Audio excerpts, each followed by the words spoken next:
So who will take the decision? Can AI take these decisions? So we need translators, we need subtitlers.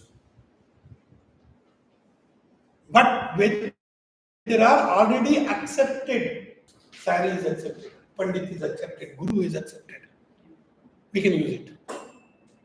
That is one way of understanding it. But is Guru,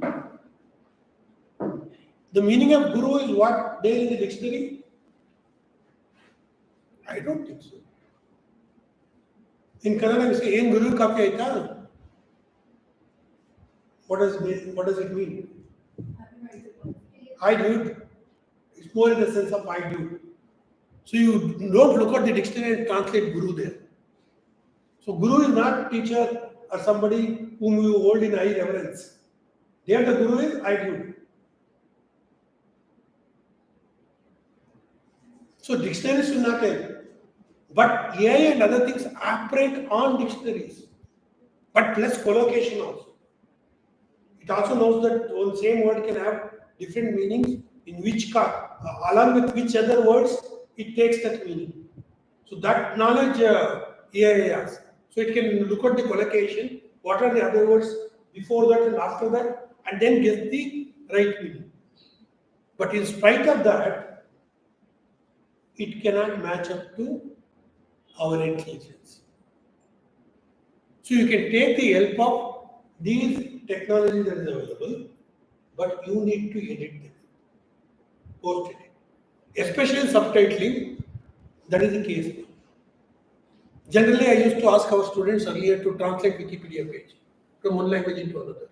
Now, if you want to translate, it will give the translation. Now, what our students have to do is to edit it, to find out where they are making mistake, and then correct it. So you are the master, it is not the master. It is your slave. So use that as a slave. Don't think that it is the master. Because it acts on dictionary and then collocation. And coming back to the acceptance, who has to accept it? Is dictionary can be seen as an authority? Search Google, sir. That's what we do. We don't even look at dictionary. Dictionary is for people who are of my age. I generally ask my students, have you installed a dictionary? Why is that? Opening the top and searching that, you simply click on the right button and say that what? Meaning, it will fetch you. Why should you open an app, dictionary app, and then type in it and then find the answer? So we Google it. Because Google can also do the same thing in a quicker way. So even the dictionary apps have become redundant. But Google is also not. But it gives meaning. This is according to Wikipedia, this is according to Merriam-Webster, this is according to this. But it doesn't say it's according to Tharakeshwar. Because I will have my own way of speaking, idiolect. Whenever I address my students, what madam, how are you? Where the madam means? Not the madam, Madam Bobari. That not that madam.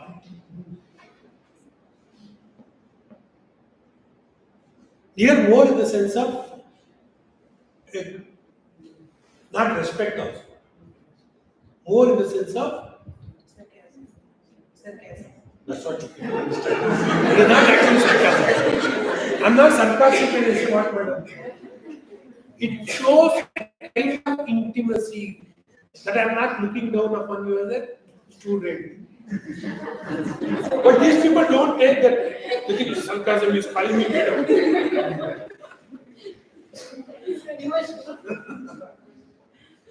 So, what Lakshmi called idiolect, each one has its own dictionary, the way we use the word.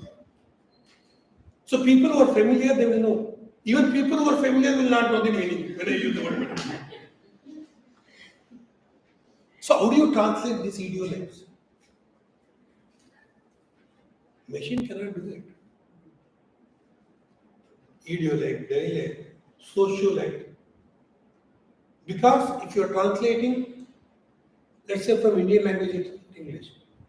Sir, Tesson తీసుకొని పోయారు sir. They say Tesson in Telugu. What is station? Station. What station? Railway station. Gas station. We use it in context of railway station. Station తీసుకొని పోయారు అంటే railway station. So this station, how do you translate this station into English? A station. If you are in America, you look at it as gas station.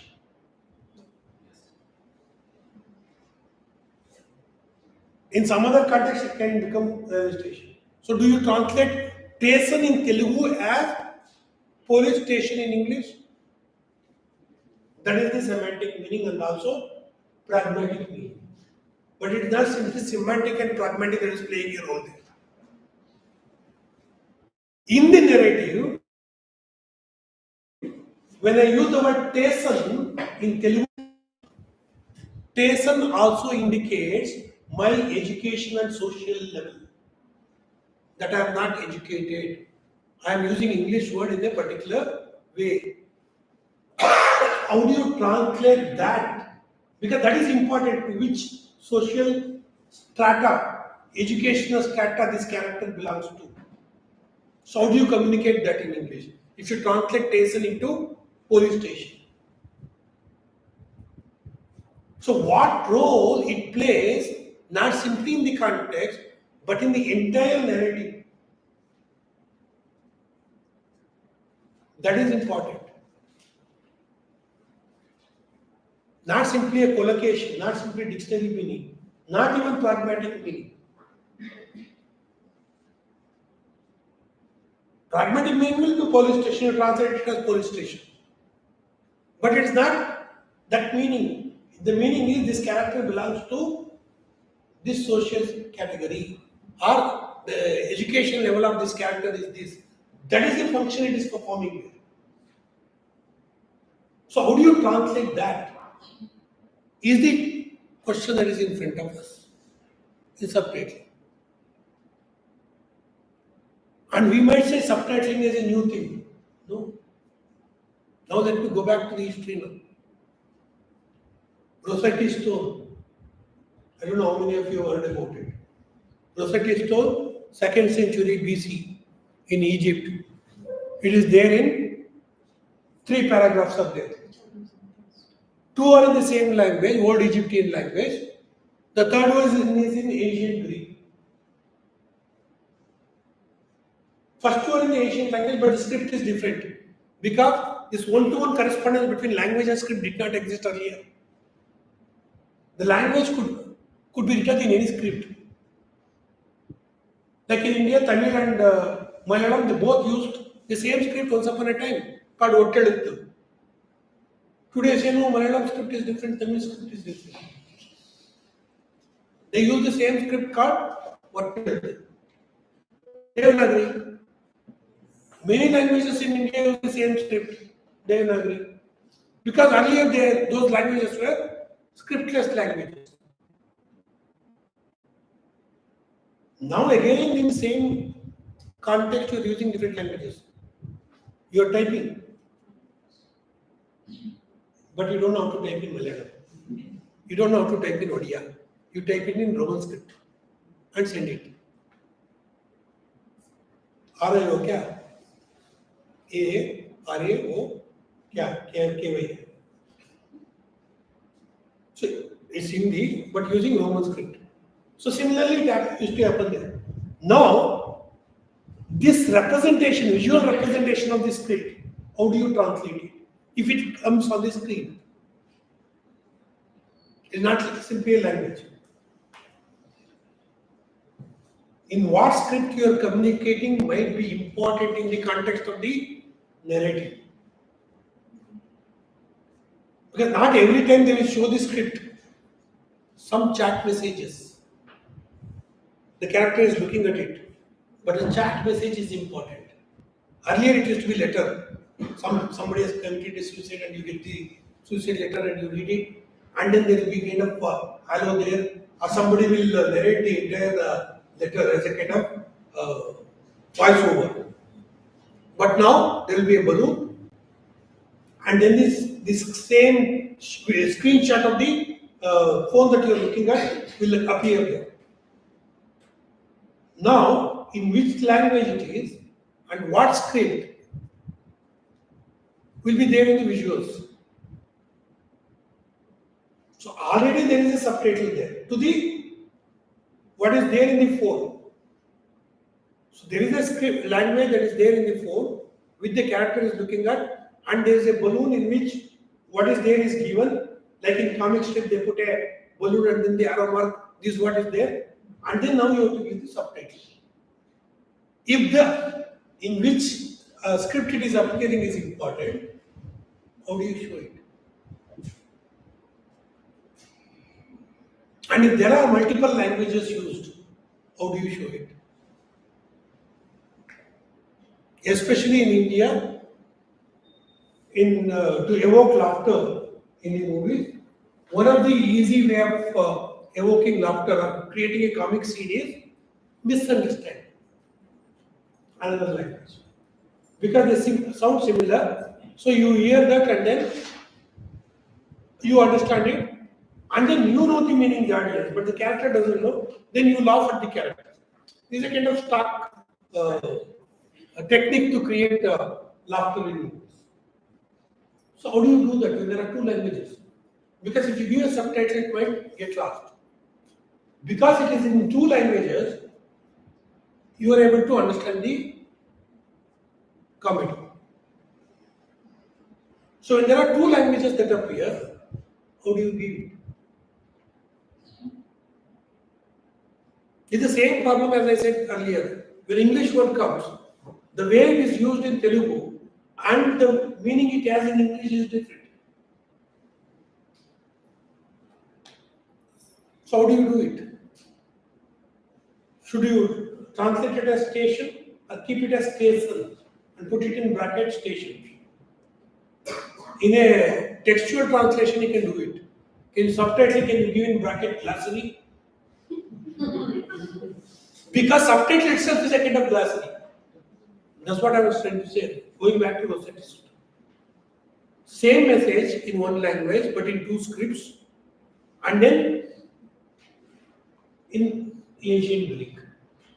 Now, because people know ancient Greek, they can understand what is this language, what is the message. They can interpret the that language, because that language is not available to us today. So in that sense, the first available inscription, the written document of the translation, if you're looking at the history of translation, itself is a kind of glossary. There is a text and then there is a translation along with it. In the same script, in a different script and in a different language order. Not only in the stone inscription, even if you look at the papyrus, many of the papyrus, the translations from Greek into Latin, they were not translated the way we look at translations today. If you look at those papyrus, there will be a line in Greek and there will be some words underlined and then the meaning is written down. What you call as glossary. That is the first translation. You did not translate as it is. So translation is not a replacement. You remove this language and then put another language. They always coexisted if you look at the history of translation. Egypt in language is also there, ancient Greek is also there. Greek language is also there, and then the Latin interpretation of that in the same language exists. And if you look at manuscripts in Indian languages too, there are commentaries. And if you go to manuscript center and look at the manuscripts, you will find that Tika Sahit, Bhavartha Sahit, Mulapatya Sahit. What does it mean? Along with the original, you are giving a commentary. Either in the same language or in a different language. And when the commentary fellow has written it, he will say along with the original text. So it is not a replacement. Both translation and the original exist. Translation doesn't stand independently without the original. They go together. If I am a scholar, if I am reading in Arabic, studying in Arabic, if I know scholars earlier in the part, they use both. They use original. Even in Indian languages, many of these texts that existed, let's say, Pamba century text in Kannada, which was written in just 3 hours journey from Hyderabad. Not Bodhani, Tharakeshwar. You are translating it for somebody who already knows the original, who might have also heard the original, read the original. That is the challenge for translators. When you are giving subtitles to Indian language films in English, that's what you are doing. Many of the people who watch the movies in that language also know English.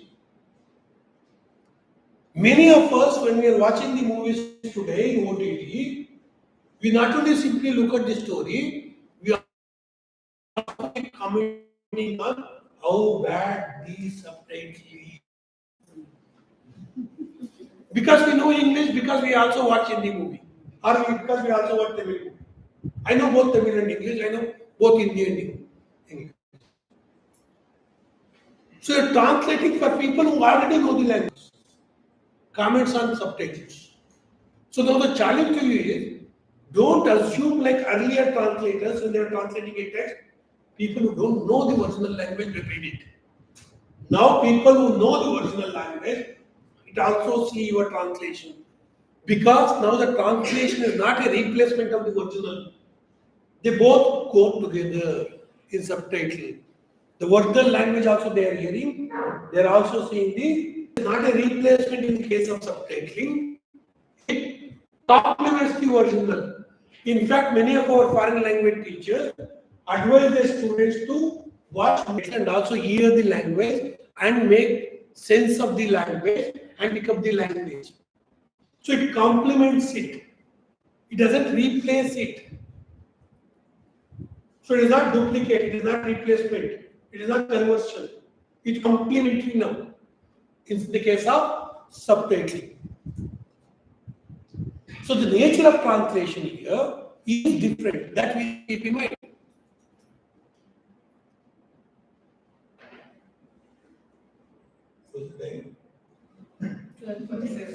Okay.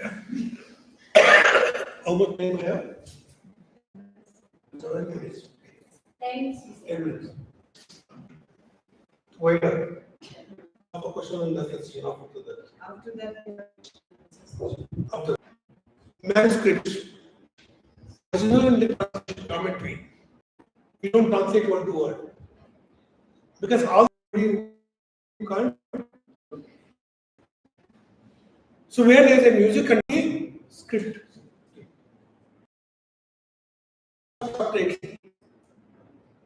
And if you go back to the subtitle was not actually subtitle for the word.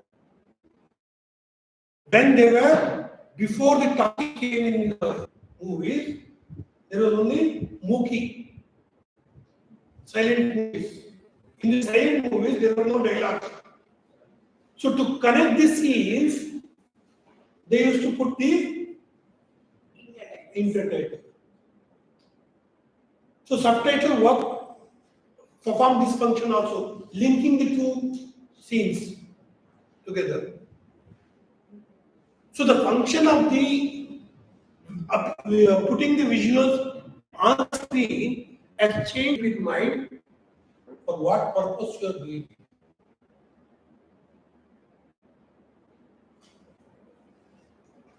So it is not simply matching the semantic meaning or pragmatic meaning.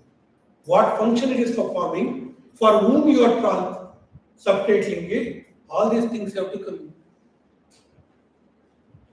And of course, you will come to know what are the other restrictions as and maybe people will also tell you later, or also experienced when you try to subtitle the space restriction.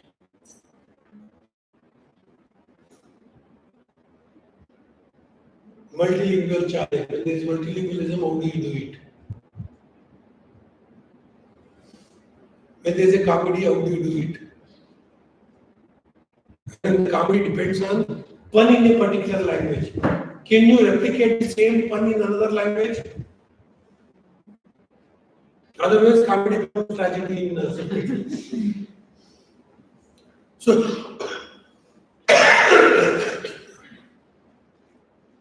so it will have all these things, and you will discuss all those things. And if necessary, I will also come in. I will stop here so that we can have some quick discussion until she interrupts. The floor is open for questions and interactions. Please go ahead. Is punctuation a universal thing, or do you have to translate punctuation also? Punctuations are important to understand things. So how do you translate the punctuation is up to you. If you're doing a oral translation, because subtitling is actually you think from oral to writing. But today even the writing, there is speech to text, text to speech. You don't have to read, you can hear it. Even the subtitles you can hear it. So if it is text to oral, how do you translate the punctuation mark? That becomes important. Because if there are no punctuation mark, the way the machine reads your text might have different meaning. Because just to give an example, I went to school. Simple sentence. Is there a problem in understanding it? I went to school. I went to school. I went to school. Each of these statements has a different meaning. Where I paused, where I gave an accent, the meaning changes. What is being communicated? I went to school. That means you did not go. I went. I did everything. I cooked today. You never cooked today. I means I cooked. I is important there. So how to translate this? So how it gets mediated?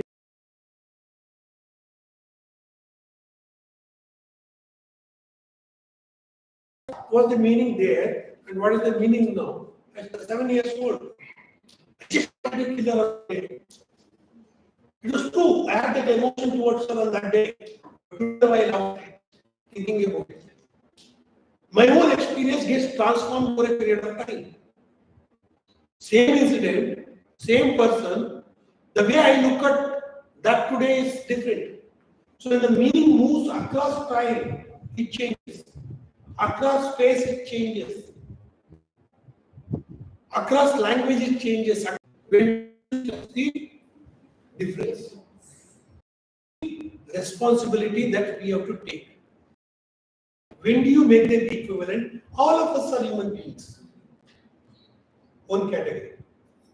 Or when do you stress the difference? Which aspect you need to stress when and why? And what are the consequences of doing it? That only a translator can do it. It is an ethical question. It's a political question. It is an ideological question. So it is not simply a profession where you look at the dictionary and do it. If that is the case, any machine or software can do it quicker than you. Whether it is an ethical question, whether it is a political question, whether it is an ideological question, when you are acting as a mediator between two languages, two cultures, two nations, it becomes much more a responsible question. And how do we execute our responsibility in the small space that is offered to us in subtitling is what we are going to witness in the next 2 days. Any other questions? Yes, sir. Yeah. They can also coexist. Thought-provoking lecture, and now we will move on to lunch, and we will go to the first floor of the guest house. That's where it is set up, and our volunteers will take you there. Thank you so much.